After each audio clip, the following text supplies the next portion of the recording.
সামনে আসতেছে জিলহজ মাস, দুই একদিনের মধ্যেই। তো এই জিলহজ মাস যে প্রথম 10 দিন যে আসবে, এই 10 দিন যে অন্যান্য সকল দিনের উপরে শ্রেষ্ঠ, এবং এই 10 দিনের আমল যে অন্যান্য সকল দিনের উপরে শ্রেষ্ঠ আমল, সে সম্পর্কে আমরা জানবো এবং এই 10 দিনের কিছু আমল সম্পর্কে আমরা এখন জানবো ইনশাআল্লাহ। প্রথমেই জানি এই 10 দিন এর ফজিলত। আল্লাহ সুবহানাহু ওয়া তাআলা যেই জিনিসটির বা যেই বিষয়ের বা যেই সময়ের গুরুত্ব মনে করেন সবচেয়ে বেশি, তার কসম করেন। আল্লাহ সুবহানাহু ওয়া তাআলা এই 10 দিনের কসম করেছেন। সূরা ফজর 89 নম্বর সূরা, আয়াত নম্বর 2, ওয়ালায়ালিন আশর, শপথ 10 রাত্রির। অনেক মুফাসসিরগণ এখানে 10 রাত্রি দ্বারা জিলহজের প্রথম 10 দিনকে বুঝিয়েছেন। তাহলে এই জিলহজের প্রথম 10 দিন আল্লাহ সুবহানাহু ওয়া তাআলার কাছে বড় গুরুত্বপূর্ণ এক সময়, তাই তিনি এই 10 দিনের কসম করেছেন। এখন যদি আমরা হাদিসের দিকে তাকাই, তাহলে আমরা এই 10 দিনের ফজিলত জানতে পারবো যে এই 10 দিনের ফজিলত কত বেশি। স্পষ্ট সহিহ বুখারীর হাদিস 969 নম্বর হাদিসের বর্ণনা।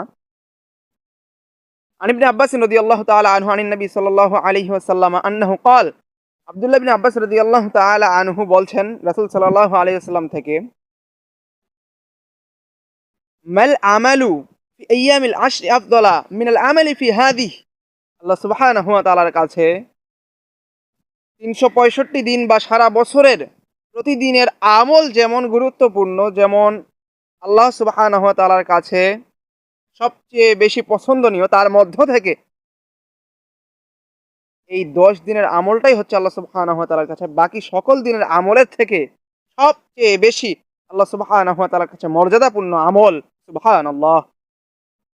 সাহাবায়ে কেরাম জিজ্ঞেস করলেন, ও লু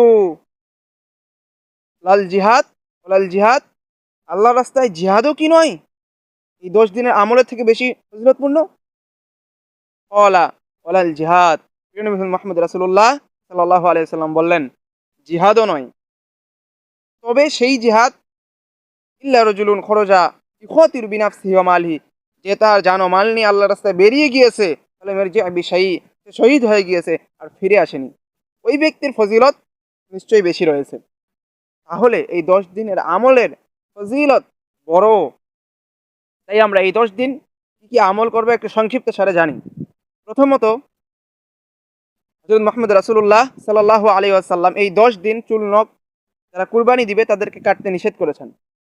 হাদিসটি এসেছে সুনান ইবনে মাজার হাদিস, হাদিস নম্বর 1523, সহিহ হাদিস। যে তিনি বলছেন, আন উম্মে সালামা রাদিয়াল্লাহু তাআলা আনহা আন নবী সাল্লাল্লাহু আলাইহি ওয়াসাল্লাম ক্বালা, রাসূল সাল্লাল্লাহু আলাইহি ওয়াসাল্লামের স্ত্রী উম্মে সালামা রাদিয়াল্লাহু তাআলা আনহা তিনি বলছেন রাসূল সাল্লাল্লাহু আলাইহি ওয়াসাল্লাম থেকে, মান রাআ হিলালা জিলহিজ্জাহ, যে ব্যক্তি জিলহিজ্জার চাঁদ দেখবে, ওয়া আরাদ আইয়ুদহিয়া, এবং সে কুরবানি করবে, তার সামর্থ্য আছে কুরবানি করবে সে, তাহলে খুদান্না মিন শারিহি ওয়ালা মিন আযফারিহি, সে যেন তার চুল এবং নখ অবশ্যই অবশ্যই না কাটে, অবশ্যই যেন সে না কাটে। তাহলে যে কুরবানি করবে এই 10 দিন সে চুল নখ এবং অবাঞ্ছিত যে পশম রয়েছে সেগুলো কাটতে পারবে না, অবাঞ্ছিত চুলগুলো কাটতে পারবে না। এই চাঁদ ওঠার পূর্ব মুহূর্ত, অর্থাৎ আজকালের ভিতরেই বা চাঁদ কখন উঠতেছে এর পূর্বেই এগুলো কেটে নিতে হবে। এরপর এই 10 দিন আমাদের বেশি বেশি যে আমলগুলো হবে সেগুলো হচ্ছে, আমাদের এই 10 দিনের আমল আমাদের সমাজ থেকে উঠে গিয়েছে। আমাদের 2টি ঈদ রয়েছে, একটি হচ্ছে ঈদুল ফিতর আর একটি হচ্ছে ঈদুল আযহা। ঈদুল ফিতরের পূর্বে যেমন গুরুত্বপূর্ণ এক মাস রয়েছে রমজান মাস, সেটির আমরা ঠিকই গুরুত্ব দিই, ঠিক তেমনি আরেকটি ঈদ ঈদুল আযহা, এর পূর্বের এই 9 দিন জিলহজ মাসের অমনি গুরুত্ব রয়েছে। সকল দিনের ভিতরে শ্রেষ্ঠ দিন, এই দিনগুলোর আমরা গুরুত্ব না দিতে না দিতে এই দিনগুলো আমাদের থেকে দূরে সরে গিয়েছে। অর্থাৎ এই দিনগুলোতে আমাদেরকে 5 ওয়াক্ত সালাত অন্তত ফরজটা পড়তেই হবে, সুন্নতগুলো পড়তে হবে। এরপর হাদিসে এসেছে, আহমদ এর সহিহ হাদিসের বর্ণনা, রাসূল সাল্লাল্লাহু আলাইহি ওয়াসাল্লাম তাকবীর, তাহমিদ, তাহলিল, সুবহানাল্লাহ, আলহামদুলিল্লাহ, আল্লাহু আকবার, লা ইলাহা ইল্লাল্লাহ, এগুলো এই দিনগুলোতে বেশি বেশি পাঠ করতে বলেছে, কারণ এই দিনের এই আমলগুলো আল্লাহর কাছে সবচেয়ে বেশি প্রিয়। তাহলে যত পারি আমল করবে এই দিনগুলোতে, বিশেষ করে তাহাজ্জুদের সালাত যেন আমাদের মিস না যায়। এবং এই 9 দিন জিলহজের পূর্বে অর্থাৎ কুরবানির পূর্বের যে 9 দিন রয়েছে, এই 9 দিনে রাসূল সাল্লাল্লাহু আলাইহি ওয়াসাল্লাম সিয়াম পালন করতেন। হাদিসটি এসেছে